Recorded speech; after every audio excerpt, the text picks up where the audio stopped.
Title দেখা ডরায়েন না, এই টাইটেল দেওয়া ছাড়া উপায় ছিল না। আমরা ভাবতেছি দেশের কি হবে, সবাই ভাবতেছেন না কি আসতেছে সামনে, ইলেকশন হবে কিনা, আওয়ামী লীগ আবার ফিরে আসবে কিনা, হাসিনা ফিরে আসবে কিনা, আপা ফিরবে কিনা। কিন্তু এর চাইতে জরুরি প্রশ্ন হইতেছে, আমি আপনি বেঁচে থাকবো তো, আমাদের সন্তানেরা বেঁচে থাকবে তো? হাসিনা তো আমাদের সন্তানদের পাখির মতো গুলি করে মারছে, কিন্তু আজকের সরকারও মারতেছে আমাদের আর আমাদের সন্তানদের। তবে ধীরে আসেন একটু বিস্তারিত বুঝে দেখি। আলাপ শুরুর আগে একটু গৌরচন্দ্রিকা করে নিই। আমি বাংলাদেশের মানুষের অনেক বাস্তব সংকট মোকাবেলার জন্য বেশ কিছু সমাধানের পথ বাতলাই দিছিলাম। চাইলে প্রফেসর ইউনূসের সরকার অনেকগুলোই বাস্তবায়ন করতে পারতো, করে নাই। আজকে আমি এমন একটা ইস্যু নিয়ে কথা বলবো যার ভুক্তভোগী আমরা সবাই, আমি আপনি সবাই। আর এই সমস্যা আমাদের স্বাস্থ্য, আমাদের জীবনী শক্তি, আমাদের জাতির প্রোডাক্টিভিটি, উৎপাদনশীলতা একেবারে নিঃশেষ করে দিচ্ছে। আমরা যেন একবারে দাঁড়াইতে না পারি সেই ব্যবস্থা করতেছে। কি এটা? এটা হইতেছে বিষাক্ত খাদ্য। শুধু মানুষের খাদ্য না, পশু প্রাণীর খাদ্যও বিষাক্ত। আর সেইগুলো শেষ পর্যন্ত আমাদের শরীরে ঢুকতেছে। বাংলাদেশে যে পরিমাণে খাবারে ভেজাল, সেটা সম্ভবত পৃথিবীর শীর্ষে। কোন খাবারে ভেজাল নাই? দুধ বলেন, শাকসবজি বলেন, ফল, মশলা, আচার, আইসক্রিম, মাছ, কোনটা না? প্রত্যেক দিন আমরা নিজেরা বিষ খাই, সন্তানদের মুখে বিষ তুলে দিই। রেস্টুরেন্টে যে রান্না হয় সেটাও পচা। বাংলাদেশ সম্ভবত একমাত্র দেশ যে দেশে 5 স্টার হোটেলে খাইলেও পেট খারাপ হয়। ব্যানে ভ্যানে করছি না। একবার শেরাটন হোটেলে খাইছিলাম 2006 সালে, আমার নিজের টাকায় না, আমারও তো টাকা নাই শেরাটন হোটেলে খাওয়ার মতো। অফিসের বস ফ্রান্স থেকে আসছিল, ও খিলাইছিল। ওরে বাপ, রাত থেকে বমি আর পাতলা পায়খানা একেবারে ডাইরেক্ট হয়ে গেছিল। হাসপাতালে ভর্তি হইতে হয়েছিল, তার সাথে জ্বর। যাই হোক, কারো কোনো ভ্রুক্ষেপ আছে? এই যে খাবার দাবারের যে অবস্থা, আমরা যে বিষ খাইতেছি, কারো কোনো ভ্রুক্ষেপ নাই। নিরাপদ খাদ্য, এটা পাওয়া যায় মানুষের মৌলিক মানবাধিকার, এটাও মনে হয় জানে না কেউ। অথচ বাংলাদেশের খাদ্যকে পরিপূর্ণভাবে নিরাপদ করে তোলা সম্ভব 2 থেকে 3 বছরের মধ্যে। আমি গ্যারান্টি দিব এটাই হবে। এখন কেমনে হবে আসেন সেটা বুঝে দেখি। আচ্ছা, আপনাদেরকে জানা আছে যে আমাদের কোন কোন সরকারি প্রতিষ্ঠান আর কতজন লোক এই যে নিরাপদ খাদ্য নিশ্চিত করার জন্য কাজ করে? আমরা পয়সা দিয়ে পালি সরকারি কর্মচারী, জানা নাই? আসেন সেটা দেখি। বাংলাদেশে নিরাপদ খাদ্য নিশ্চিত করার কাজে একাধিক প্রতিষ্ঠান যুক্ত আছে। এগুলো খণ্ডিতভাবে কাজ করে, আপনি কল্পনা করতে পারবেন না যে কত লোক কাজ করে। তাও আপনি যেই তিমিরে ছিলেন সেই তিমিরেই থাকতেছেন। আসেন এক এক কইরা দেখি। বাংলাদেশ নিরাপদ খাদ্য কর্তৃপক্ষ, BFSA, এদের কাজ হইতেছে স্বাস্থ্যসম্মত খাদ্য নিশ্চিত করার জন্য বাংলাদেশে প্রতিষ্ঠিত মূল এবং সবচেয়ে গুরুত্বপূর্ণ সংস্থা হচ্ছে এইটা। এরা খাদ্য উৎপাদন দেখে, প্রক্রিয়াকরণ দেখে, আমদানি দেখে, বিপণনের প্রত্যেকটা স্তরে খাদ্যের মান পর্যবেক্ষণ এবং নিয়ন্ত্রণ করে। এটা বিভিন্ন সংস্থার কার্যক্রম সমন্বয়কারী বা আমব্রেলা বডি হিসেবে কাজ করে। অনুমোদিত লোকবল 365 জন। 2 নাম্বার, জাতীয় ভোক্তা অধিকার সংরক্ষণ অধিদপ্তর, DNCRP। আপনারা দেখেন যে মাঝে মাঝে ম্যাজিস্ট্রেট যায় দোকানে দোকানে, এটা হচ্ছে এই ভোক্তা অধিকার সংরক্ষণ অধিদপ্তর থেকে। এরা সরাসরি খাদ্যে ভেজাল বা অনিরাপদ উৎপাদনের ব্যবহার রোধে কাজ করে। এই সংস্থায় বাজার অভিযান পরিচালনা করে এবং অস্বাস্থ্যকর এবং ভেজাল খাদ্য বিক্রির বিরুদ্ধে আইনানুগ ব্যবস্থা গ্রহণ করে। ভোক্তারা যদি অভিযোগ করে তার ভিত্তিতেও তারা তদন্ত করে, জরিমানা করে। এদের লোকবল অনুমোদিত 664 জন। 3 number, Bangladesh standards and testing institution, BSTI। Seal দেখেন না BSTI এর, এটা হইতেছে সেটা। বিভিন্ন খাদ্য পণ্যের মান নির্ধারণ করে এবং সেই মান অনুযায়ী পণ্য উৎপাদন হচ্ছে কিনা সেটা নিশ্চিত করে। তারা পণ্যের অনুকূলে BSTI এর একটা সিল দেয়, যা পণ্যটা নিরাপদ কিনা এইটার নিশ্চয়তা দেয়। খাদ্যে ভেজাল রোধ এবং সঠিক পরিমাণ নিশ্চিত করতে BSTI নিয়মিত ভ্রাম্যমাণ আদালত পরিচালনা করে। বর্তমানে এদের 664টা পদ আছে, আরো 1600 পদ এই সরকারি নিয়োগ দেবে, এটা পরিকল্পনা গ্রহণ করা হয়েছে। 4 নাম্বার, জনস্বাস্থ্য ইনস্টিটিউট, IPH। এইটা স্বাস্থ্য অধিদপ্তরের অধীনে থাকা জনস্বাস্থ্য রক্ষার জন্য একটা গুরুত্বপূর্ণ প্রতিষ্ঠান। এর অধীনেই আছে national food safety laboratory, NFSL। এই যে এটা খাদ্যের রাসায়নিক এবং মাইক্রোবায়োলজিক্যাল পরীক্ষা, অণুজীব পরীক্ষা, এটার মাধ্যমে গুণগত মান এবং নিরাপত্তা যাচাই করে। এইটা দেশের অন্যতম প্রধান খাদ্য পরীক্ষাগার। এইটার লোকবল আমি ঠিক খুঁজে পাই নাই, কিন্তু অনুমান করি এটা 100-র মতো হবে আর কি। 5 নাম্বার, বাংলাদেশ বিজ্ঞান এবং শিল্প গবেষণা পরিষদ, BCSIR, সায়েন্স ল্যাবরেটরিজ। এটা এই প্রতিষ্ঠান মূলত একটা গবেষণা সংস্থা, কিন্তু এর অধীনে থাকা খাদ্য বিজ্ঞান প্রযুক্তি ইনস্টিটিউট আছে একটা, IFST। এরা নিরাপদ খাদ্য নিয়ে গুরুত্বপূর্ণ গবেষণা করে এবং তারা খাদ্যের পুষ্টিগুণ, টক্সিন মানে বিষ আছে কিনা খাদ্যের মধ্যে, ভেজাল শনাক্তকরণের নতুন পদ্ধতি উদ্ভাবন করে, যা নিরাপদ খাদ্য নিশ্চিতকরণে পরোক্ষভাবে সহায়তা করে। IFSTর ওয়েবসাইটে এই ইনস্টিটিউটে 50 জনেরও বেশি বিজ্ঞানী গবেষক কর্মরত আছে। তো বিজ্ঞানী গবেষক ছাড়াও তো ইনস্টিটিউটে গবেষণা সহায়তার জন্য ল্যাব টেকনিশিয়ান লাগে, প্রশাসনিক সহকারী লাগে, কর্মচারী লাগে। তো সব মিলে বিবেচনা করলে ধরেন এদেরও 100-র মতো লোকবল হবে। এই প্রতিষ্ঠানগুলো ছাড়াও স্বাস্থ্য অধিদপ্তরের স্যানিটারি ইন্সপেক্টর এবং সিটি কর্পোরেশন এবং পৌরসভার স্বাস্থ্য বিভাগ মাঠ পর্যায়ে রেস্তোরাঁ যারা খাবার বিক্রি করে এই সমস্ত প্রতিষ্ঠান পরিদর্শন করে নিরাপদ খাদ্য নিশ্চিত করে। স্বাস্থ্য অধিদপ্তরের অনুমোদিত কাঠামো অনুযায়ী প্রত্যেকটা উপজেলায় 1 বা একাধিক স্যানিটারি ইন্সপেক্টর আছে এবং সহকারী স্যানিটারি ইন্সপেক্টর আছে। সেই হিসাবে সারা দেশে 495টা উপজেলায় এই সংখ্যা প্রায় 1000 থেকে 1200 জন। সিটি কর্পোরেশন এবং পৌরসভাগুলোর স্থানীয় সরকার মন্ত্রণালয়ের অধীনে পরিচালিত হয় এবং তাদের নিজস্ব স্বাস্থ্য বিভাগ এবং জনবল কাঠামো আছে। এদের লোকবলের সংখ্যা প্রতিষ্ঠানের আকার, আয়তন এবং বাজেটের উপর ভিত্তি করে ভিন্ন ভিন্ন হয়। তো ধরেন সিটি কর্পোরেশন, বড় সিটি কর্পোরেশনগুলোতে যেমন ধরেন ঢাকা, চট্টগ্রাম, এদের স্বাস্থ্য বিভাগ বেশ বড় এবং সুসংগঠিত।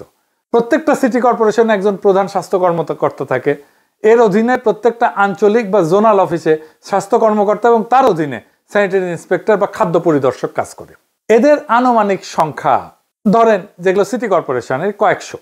সারা দেশের 12টা সিটি কর্পোরেশন মিলায় এই সংখ্যাটা হবে 500 থেকে 700, তার একটু বেশিও হইতে পারে।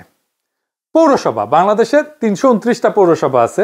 এদের স্বাস্থ্য বিভাগের আকার তুলনামূলকভাবে ছোট। এটার আবার শ্রেণী আছে, যেমন ক শ্রেণী আছে, খ শ্রেণী আছে। তো ক শ্রেণী মানে এগুলো বড় পৌরসভা। এখানে স্যানিটারি ইন্সপেক্টরের পদ থাকলেও ছোট পৌরসভাগুলোতে একজন স্বাস্থ্য সহকারী বা স্যানিটেশন টেকনিশিয়ান আছে, এই দায়িত্ব পালন করে, একই দায়িত্ব পালন করে।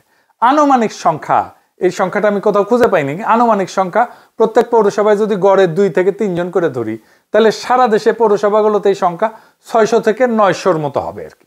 বিভিন্ন সরকারি সংস্থাগুলোর অনুমোদিত এবং আনুমানিক লোকবল যোগ করলে প্রায় 4500-এর মতো হয়। এইবার বলেন 4500 লোক আপনার নিরাপদ খাদ্য নিশ্চিত করতে কাজ করতেছে, পারতেছে কি? পারতেছে না। কিছু পারতেছে? কিচ্ছু পারতেছে না। আচ্ছা, আমরা আশেপাশের কিছু পরিসংখ্যান দেখি, মানে ধরেন আশেপাশের দেশ, ধরেন ইন্ডিয়ারটাই দেখি। আসেন ইন্ডিয়ারটা একটু দেখি, আমরা মিলাই দেখবো বাংলাদেশের সাথে। ইন্ডিয়ায় ঠিক একই কাজ কতজন করে জানেন? 27500 জন। বাংলাদেশের জনসংখ্যা তো প্রায় 17 কোটি। তো মোট লোক বল হচ্ছে 4500-এর মতো। প্রায় প্রত্যেক 39,000 জনের জন্য একজন পরিদর্শক। ইন্ডিয়ার জনসংখ্যা 140 কোটি। লোক বল আছে প্রায় 25,000 ধরলাম আর কি, 25 থেকে 30,000 ধরলাম, 27,500 গড়ে। তো তাইলে প্রত্যেক 51,000 জন মানুষের জন্য একজন পরিদর্শক। তাইলে আমাদের লোক বল ইন্ডিয়ার চাইতে বেশি। তাইলে ইন্ডিয়ার চাইতে কি খাদ্য আমাদের দেশে বেশি নিরাপদ? আসেন সেটা দেখি। ইন্ডিয়া একটা গবেষণা হয়েছিল এবং পাওয়া গেছে যে 42% খাবারে ভেজাল পাওয়া গেছে। তার মানে 58% খাবার ভালো। আমাদের দেশে ভেজাল কত? 76% খাবারে ভেজাল, মানে 24% খাবার ভালো। তাহলে আমাদের এই 4500 লোক বল কি বাল ফেলাইতেছে? কিচ্ছু না। অন্তত ইন্ডিয়া স্ট্যান্ডার্ড তো মেনটেন করবে। কি ভয়াবহ অবস্থা বিরাজ করতেছে দেখেন। তাহলে এখান থেকে উত্তরণের পথ কি? আচ্ছা, এবার আলাপে যাওয়ার আগে আরেকটা তথ্য দেখে নি। আমেরিকাতে কতজন কাজ করে নিরাপদ খাদ্য নিয়ে কাজ করতে? 5,500। যুক্তরাষ্ট্রে জনসংখ্যার হিসাবে প্রত্যেক 61,000 জনে একজন খাদ্য পরিদর্শক কাজ করে, একজন খাদ্যকর্মী। মানে আমরা আমেরিকার চাইতে বেশি লোক নিয়ে আমরা কিছুই করতে পারতেছি, কিছুই করে না। এরা হয় জানে না অথবা কাজ করে না, বসে থাকে, খালি বেতন গুনে। তাইলে এগুলোর পাবলিকের ট্যাক্সের টাকায় পাইলে লাভ আছে? নাই। সরকারের কি কোনো মাথা ব্যথা আছে? নাই। যেভাবে চলতেছে, কেউ প্রশ্ন করে না। এটা নিয়ে যে কাজ করতে হবে সেটাও কেউ বলে না। তাইলে এখন আমাদের কি করতে হবে? এই যে জটিল অবস্থা, এই জটিল অবস্থা সামলানোর মতো প্রতিষ্ঠান আমাদের নাই। একটা প্রতিষ্ঠান আছে যেটা মোটামুটি ভালো কাজ করে, সেটা হইতেছে ড্রাগ অ্যাডমিনিস্ট্রেশন। ড্রাগ অ্যাডমিনিস্ট্রেশনকেই আমাদের মূল ইনস্টিটিউট করে সবগুলো খুচরা খাচরি যেগুলো বিভিন্ন জায়গায় ছড়াই ছিটে আছে সবগুলোকে ড্রাগ অ্যাডমিনিস্ট্রেশনের আন্ডারে আনতে হবে এবং আমাদের নাম দিতে হবে আমেরিকার মতো ফুড অ্যান্ড ড্রাগ অ্যাডমিনিস্ট্রেশন। খাদ্য এবং ওষুধের অ্যাডমিনিস্ট্রেশন, এদের এক্সপার্টাইজ আছে, দক্ষ লোক, এরা জানে কিভাবে ওষুধের মান নিয়ন্ত্রণ করতে হয় এবং এরাই পারবে খাদ্যেরও মান নিয়ন্ত্রণ করতে। তো যুক্তরাষ্ট্রে FDA কি করে আসেন একটু বুঝে দেখি।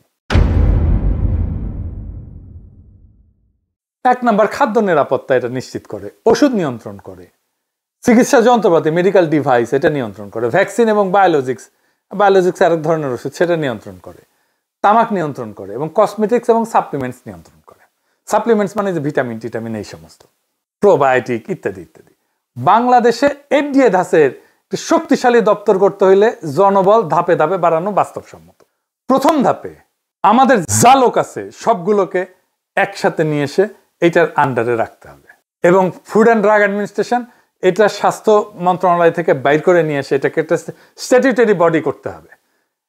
এইটা থাকবে প্রাইম মিনিস্টারের কার্যালয়ের অধীনে। এইখানে আমার হিসাবে মোটামুটি 10,000 লোক বল যদি আমরা দিতে পারি, 10 থেকে 11,000, তাইলে এটা খুবই ভালো কাজ করবে, একদম আমেরিকান স্ট্যান্ডার্ডে কাজ করতে পারবে। তাইলে যে সমস্ত খণ্ডভাবে খাদ্য এবং ওষুধ নিয়ন্ত্রণে বিভিন্ন সংস্থা আছে সেটাকে একটা ছাতার নিচে আনতে হবে। প্রথম ধাপে ডিরেক্টর ড্রাগ অ্যাডমিনিস্ট্রেশন DGDA এবং BFSA যেটা নিরাপদ খাদ্য কর্তৃপক্ষ, এই দুটোকে একীভূত করতে হবে, কারণ এই দুই প্রতিষ্ঠানই যথাক্রমে ওষুধ এবং খাদ্যের মূল নিয়ন্ত্রক।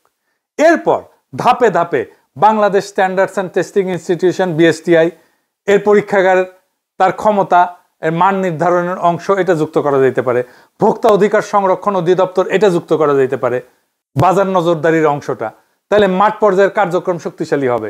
তামাক নিয়ন্ত্রণ সেল এটা স্বাস্থ্য মন্ত্রণালয়েও আছে এবং শিল্প ও বাণিজ্য মন্ত্রণালয়েও আছে। তো এইটা দুই জায়গা থেকে আলাদা করে এই FDA এর আন্ডারে দিতে হবে। আর কসমেটিক্স, আমি জানি না কসমেটিক্স কেউ দেখে কিনা, কসমেটিক্স এবং সাপ্লিমেন্টস নিয়ন্ত্রণের জন্য DGDA এবং BSTI থেকে নতুন দপ্তরে স্থানান্তর করলে পুরা খাত একটা ছাতার নিচে চলে আসবে। এইভাবে ধাপে ধাপে আগাইলে বিচ্ছিন্ন সংস্থাগুলো একীভূত হয়ে একটা পূর্ণাঙ্গ food and drug administration of Bangladesh গড়ে উঠবে। আমি আগেই বলছি যে পুরা দপ্তর সাজাইতে 10 থেকে 11,000 লোক লাগবে যদি আমরা এটা আমেরিকান স্ট্যান্ডার্ডে চাই। আমাদের হাতে আছে 4,500 লোক, তামাক নিয়ন্ত্রণের সাথে যুক্ত আছে প্রায় 1,000-এর মতো, তার মানে 5,500 হইল। আর ড্রাগ অ্যাডমিনিস্ট্রেশনে প্রায় 1100 লোক আছে, তার মানে 6,600 লোক আমার কাছে এখনই রেডি, আমরা তাদেরকে বেতন দিই। এই জনবল আমার এখনই আছে। তো কোন দপ্তর কিভাবে কোথায় যাবে তার একটা খসড়া করছি এইভাবে। এইটা সাহেব এটা একটু পাশে দেখান, আমি বলতেছি। প্রথমে আসবে ওষুধ প্রশাসন অধিদপ্তর DGDA, এইখান থেকে ওষুধ নিয়ন্ত্রণ হবে, মেডিকেল ডিভাইস ভ্যাকসিনের নিবন্ধন হবে, মান নিয়ন্ত্রণ হবে, কসমেটিক্স এবং সাপ্লিমেন্ট সংক্রান্ত সব দায়িত্ব সরাসরি ফুড অ্যান্ড ড্রাগ অ্যাডমিনিস্ট্রেশন বাংলাদেশে চলে আসবে। এরপরে যুক্ত হবে বাংলাদেশ নিরাপদ খাদ্য কর্তৃপক্ষ BFSA, খাদ্য নিরাপত্তা আইন নীতি ফিল্ড পর্যায়ের সমস্ত তদারকির ক্ষমতা ফুড অ্যান্ড ড্রাগ অ্যাডমিনিস্ট্রেশন বাংলাদেশের খাদ্য নিরাপত্তা বিভাগে স্থানান্তরিত হবে। BSTI থেকে খাদ্য এবং কসমেটিক্সের মান নির্ধারণ হবে এবং পরীক্ষাগার কার্যক্রমের একটা অংশ যুক্ত হবে। স্থানীয় সরকার প্রতিষ্ঠান যেমন সিটি কর্পোরেশন, পৌরসভা, যাদের ভ্রাম্যমাণ আদালত এবং স্যানিটারি ভেটেরিনারি ইন্সপেকশনের ক্ষমতা আছে, তারা সমন্বিত হয়ে ফুড অ্যান্ড ড্রাগ অ্যাডমিনিস্ট্রেশনের খাদ্য নিরাপত্তা বিভাগ এবং ভোক্তা অধিকার সেলের সঙ্গে কাজ করবে, তাদেরকেই রিপোর্ট করবে। স্বাস্থ্য অধিদপ্তর এবং রোগ নিয়ন্ত্রণ যেটা IEDCR, এইখান থেকে ভ্যাকসিন এবং বায়োলজিক্সের মান নিয়ন্ত্রণ এবং গবেষণা অংশ যুক্ত করতে হবে। ভোক্তা অধিকার সংরক্ষণ অধিদপ্তর মানে DNCRP, এটার বাজার নজরদারির একটা অংশ যুক্ত হবে যাতে খাদ্য এবং ওষুধ সংক্রান্ত প্রতারণা প্রতিরোধে food and drug administration Bangladesh কার্যকরভাবে ভূমিকা রাখতে পারে। সবশেষে স্বাস্থ্য মন্ত্রণালয়ের তামাক নিয়ন্ত্রণ সেল এবং শিল্প ও বাণিজ্য মন্ত্রণালয়ের তামাক উৎপাদন এবং বিপণন অনুমতির ক্ষমতা একত্রিত হয়ে ফুড অ্যান্ড ড্রাগ অ্যাডমিনিস্ট্রেশন বাংলাদেশের তামাক নিয়ন্ত্রণ বিভাগ গঠন করবে।